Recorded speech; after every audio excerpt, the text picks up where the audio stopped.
Something you've done something, you've tried something that someone else thinks others need to hear. That's why they invited you to speak. Assalamualaikum warahmatullahi wabarakatuh.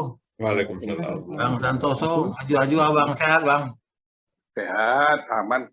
Ya, tapi Bang Santoso ini nampak kali tuanya bersandar aja dia. Kalau kita kan berdiri. Enggak, ini kalau kalian lihat aku ini. Ah. Ini pakai lumbar korset ini. Oh, Betul. Ini karena waktu ziarah ke TPU COVID di Rorotan itu lagi banjir. Hampir terpleset aku kalau nggak ditolong orang, habis dari situ sakit punggung semua. Dulu pun udah sakit, jadi pakai korset lah aku asal di rumah. oke, nggak ada masalah. Jadi Pak Baharudin Aritorang, selamat sore. Sore. Pak Abidin, selamat sore. Bang Santoso Karakolo, selamat sore.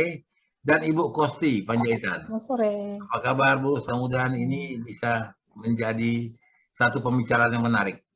Di Medan kemarin ada satu SD, namanya SD Wahidin di swasta, melakukan vaksinasi. Dan kemudian dapatlah beberapa klip-klip video yang menunjukkan bahwa ada di antara mereka menyuntikkan suntikan kosong tanpa isi. Dan itu menjadi heboh.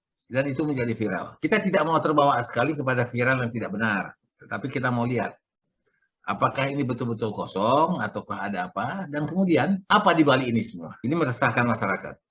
Karena nanti timbul ketidakpercayaan orang kepada upaya-upaya vaksinasi ini. Nah, belum lagi kalau kita melihat mungkin ini bukan tindakan pribadi orang per orang. Karena ada lagi satu lagi yang begitu juga, yang melakukan hal yang sama. Dari segi kemanusiaan kita berpikir kok ada orang yang sampai hati begitu. Ini kan masalah nyawa. Kami berunding sama Bang Santoso malam-malam kemarin. Ayo kita angkat ceritanya. Apa? Maka kita undang yang berkompeten di sini. Ada Ibu Kosti, ada Bidin, ada Baharudin. Baharudin barangkali bisa memberikan sedikit tanggapan dulu. Oh, kalau saya sebenarnya dari awal sudah saya bilang sama Pak Ishari, mengikuti gendang Pak Ishari aja. Karena kalau saya bayangkan penyimpangan ini kan sudah terlalu banyak sebenarnya. Baik menghadapi pandemi maupun vaksinasi. Sejak awal saya kebetulan ngobrol sama seorang teman profesor di lapangan tenis. Sejak awal memang sudah keliru kebijakan ini, Nang, katanya. Cobalah, Menteri Kesehatannya aja nggak percaya masuk ke Indonesia katanya. Nah, rakyatnya banyak yang tidak percaya. Jadi di sini sebenarnya terjadilah centang perenang. Tapi ya sudah, kalau kembali ke cerita tadi, ya tapi karena Pak Ishari memandangnya, oh ini memang kampung kita, bagaimanapun kita harus perhatikan ini ya. Oke aja.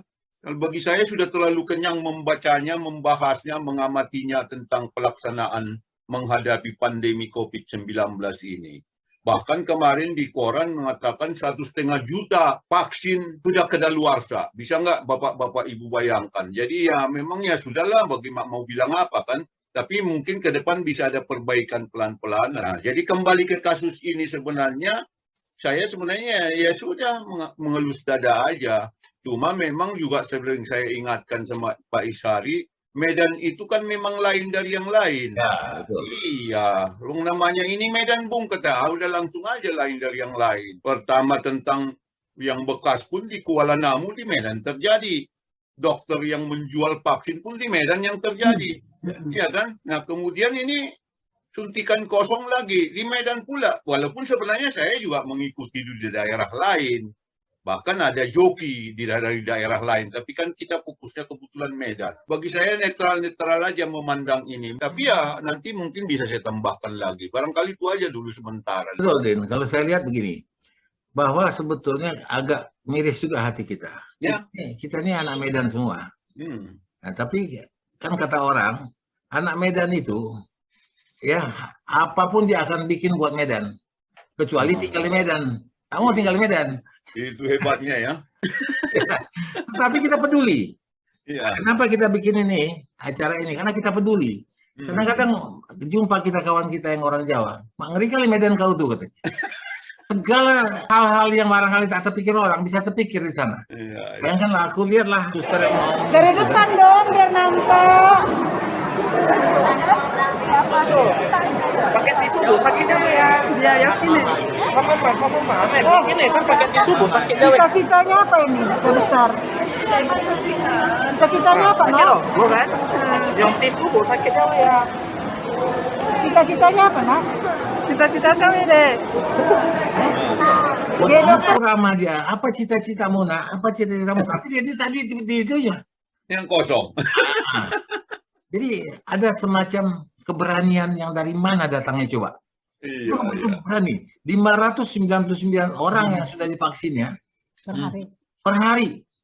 Nah, itu baru dia. Entah ada orang lain. Ada satu lagi video yang satu laki-laki. Itu kita nggak tahu di mana. Tapi kalau kita lihat ruangannya itu sama. Itu belum belajar. Jadi tadi sebetulnya saya ngundang Idinkes dari Medan, Dr. Taufik Riansah.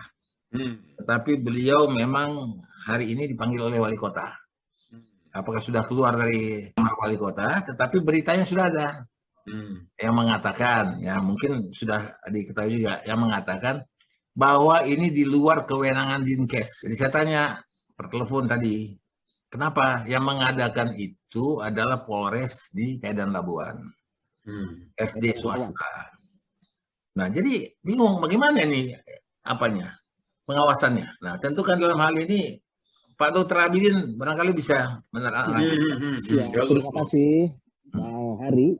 Ya. Jadi saya sudah coba mencari informasi sebanyak mungkin begitu kita akan expose pada kesempatan ini. Jadi memang benar ini kegiatan dilaksanakan pada tanggal 20 yang lalu, Januari ya, di satu tempat namanya SD Wahidin Sudiro Husodo, letaknya di Medan Labuhan. Yang menyelenggarakan kegiatan vaksinasi itu adalah Polres Pelabuhan Belawan, Polsek maksud saya ya, Pelabuhan Belawan, kerjasama dengan Rumah Sakit D5, dan kemudian kegiatannya di sekolah dasar itu tadi. Kemudian saya coba untuk mencari berita-berita. Memang ini sedang jadi isu nasional karena Menteri Kesehatan tanggal 21 hari ini ya langsung dari Jogja merespon dan sangat menyesalkan kejadian ini. Tetapi saya juga kontak dengan beberapa dokter spesialis anak begitu ya dan kawan-kawan yang lain. Sekarang timbul pertanyaan dan ini perlu kehati-hatian. Kenapa? Andai dosis yang disuntikkan itu cuma 0,3 cc, sementara speed yang dipakai 2,5 cc, maka cairan itu tidak terlihat. Kalau kita lihat gerak tangan daripada si dokter, karena yang melakukan katanya dokter namanya TGA dan perawat yang mengisi obat namanya perawat W ya, yang sekarang sedang diperiksa oleh polisi, itu tidak kelihatan Bang Hari. Oleh karena itu kita minta jangan cepat-cepat menghembuskan isu ini sebelum polisi dan ID Medan, saya dulu ketua ID Medan, untuk melakukan investigasi dengan cara yang transparan. Hal ini penting sekali Bang Hari. Kenapa? Karena kasus vaksin kosong juga pernah terjadi di Pluit pada bulan September yang lalu. Sudah terjadi, tetapi kemudian ditegur. Itu kenapa kok kayak kosong? Sehingga dicek lagi, oh ternyata ada kelalaian. Sehingga disuntik ulang. Begitu. Kemudian ada kasus lain yang juga pernah terjadi, tetapi joki vaksin. Seseorang di Pinrang, di Sulawesi Selatan sana sampai 17 kali suntik. Dalam satu hari bisa 3 kali suntik dia Bang Bahrudin, Bang Santoso, Ibu Korposi ya. 3 kali. Dan dia merasa nggak apa-apa begitu. Nah ini case-case begini jangan sampai terblow up tanpa ada verifikasi dan klarifikasi. Termasuk kasus yang ada di Medan ini. Begitu Bang Hari. Ya. Sebetulnya itu kuperhatikan. Ya, sorry, aku memperhatikan. Memang itu jarum suntik itu memang langsung dikeluarkan dari plastik. Dia tidak mengambil botol vaksin, tidak melakukan tindakan mengisi. Begini Bang Hari. Begini Bang Hari. SOP-nya itu yang di belakang dalam hal ini perawat itu mengisi. Yang menyuntikkannya adalah dokter. Sehingga dia menerima dari belakang. Kan lihat tangannya dari belakang itu. Kemudian keluarkan dari bungkus. Begitu langsung disuntikkan dan ada gerak tangannya menyentuh. 0,3 itu sangat sedikit. Ya, bening lagi ya. Tetapi tunggu, bukan aku membela, tapi apa yang kulihat, yang juga dilihat publik, bahwa gerakan tangan jempol itu tidak ada menekan. Nah, tapi nggak tahu lah, kita tidak mau berdebat dalam hal itu, nanti biarlah dibuktikan oleh polisi yang memeriksa. Saya juga melihatnya berulang-ulang itu. Saya besarkan lagi pakai komputer besar. Sangat mau menyaksikan nih, kan bisa di slow motion kan juga. Oke, karena di sini ada Ibu Kosti. Ibu Kosti ini, oh, iya betul. Betul. Nanti kita insert. Bu Kosti, bagaimana Pak Ibu melihatnya? Ibu adalah seorang tenaga kesehatan yang lama berpengalaman di Rumah Sakit Jantung Harapan Kita. Jadi Ibu juga mengetahui bagaimana perawatan, ya, bagaimana cara apa yang Ibu lihat di sini. Baik, terima kasih Pak Hari. Kalau saya melihat dari skenario ini memberikan suntikan, satu, tadi apakah dia memang perawat Pak dokter? Saya nggak tahu ya, tadi katanya saya sudah dengar dokter. Kan kita punya SOP memberikan suntikan. Bagaimana memberikan suntikan kepada pasien? Kalau di sini saya lihat dia tidak mengikuti sesuai SOP. Ya, harus terlihat. Itu satu. Dari segi saya ya, menurut saya itu dia sebenarnya sudah melanggar Undang-Undang Kesehatan. Gitu. Pasal 5 ayat 2 itu kan dikatakan di situ bahwa setiap orang mempunyai hak dalam memperoleh pelayanan kesehatan yang aman, bermutu dan terjangkau. Itu ada di Undang-Undang Kesehatan. Jadi dalam hal ini pasien itu tidak, menurut saya sih itu tidak aman. Kalau saya mata saya sih memang kosong, tapi saya kata seperti yang dibilang Pak Bidin tadi, kemungkinan kan dia nggak kelihatan seperti itu. Kalau nggak kelihatan, kalau 0,3, kenapa menggunakan jarum suntik yang besar?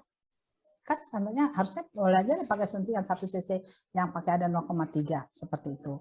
Kemudian di dalam Undang-Undang pasal 24 itu juga tentang kesehatan ayat 1 dikatakan bahwa setiap nakes harus memiliki etika profesi. Kalau dia dokter, etika kedokteran. Kalau dia perawat, etika keperawatan. Kalau saya melihat kalau dia itu orang keperawatan, sebenarnya ada etikanya. Ya, beberapa itu di dalam etika keperawatan itu bahwa memang di sana disebutkan kita harus jujur. Ya, kalau ini memang salah. Jadi dia sudah melanggar undang-undang etika keperawatan sebagai seorang perawat kalau dia perawat. Mungkin kalau sebagai seorang dokter pun iya. Karena di dalam SOP itu juga kita ada di dalam patient safety itu ada 12 benar memberikan obat. 12 benar memberikan obat. Antara lain apa itu? Obat itu sudah benar obatnya, benar dosisnya enggak? Itu udah benar dosisnya apa tidak? Kita melihat seperti itu. Kalau saya lihat, saya sebagai seorang perawat memberikan suntikan, itu tidak boleh, apalagi di bawah lagi dia buat. Di bawah kan diambil gitu, seolah-olah ngumpetin gitu. Jadi sementara saya dari bawah harusnya kan enggak harus terlihat, kan harus transparan. Jadi dia sebenarnya dalam hal ini juga sudah melanggar undang-undang kesehatan menurut saya. Kalau saya orangnya apa adanya. Kalau memang saya salah, baik, katakan ada nakes, saya nakes. Berarti yang dia salah, saya juga salah. Itu bagian artinya profesi saya yang salah seperti itu. Jadi kalau menurut saya ini harus diapakan tuntas. Saya nggak tahu apakah ini ada unsur kesengajaan sampai 599 per hari. Menurut saya sih kayaknya nggak logika ya, nggak logis ya. Padahal setiap tenaga kesehatan memang kalau bekerja itu harus menggunakan logika seperti itu.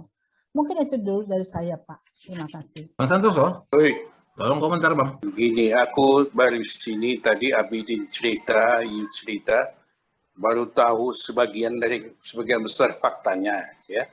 Kita kan fakta dulu. Sekarang fakta itu nanti akan dihasilkan oleh polisi dari pemeriksaan polisi, ya.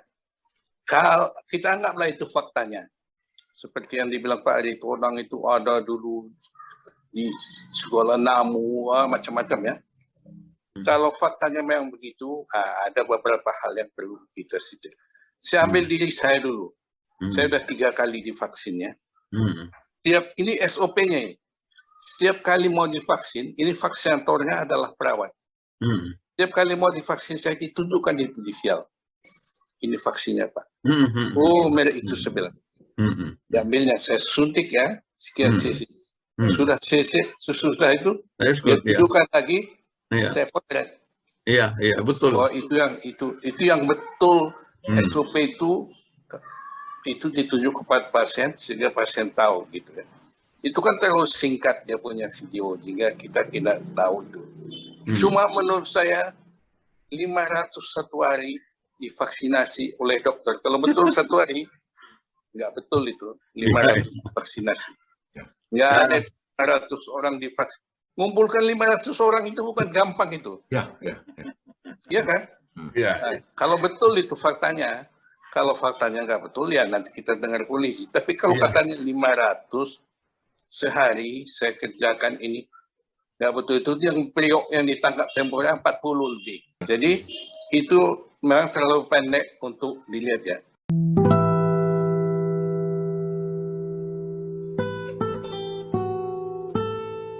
Important thing about being an effective presenter, an effective speaker, is you have to show up with a giving attitude. You have to show up to give. You know something, you've seen something, you've done something, you've tried something that someone else thinks others need to hear. That's why they invited you to speak.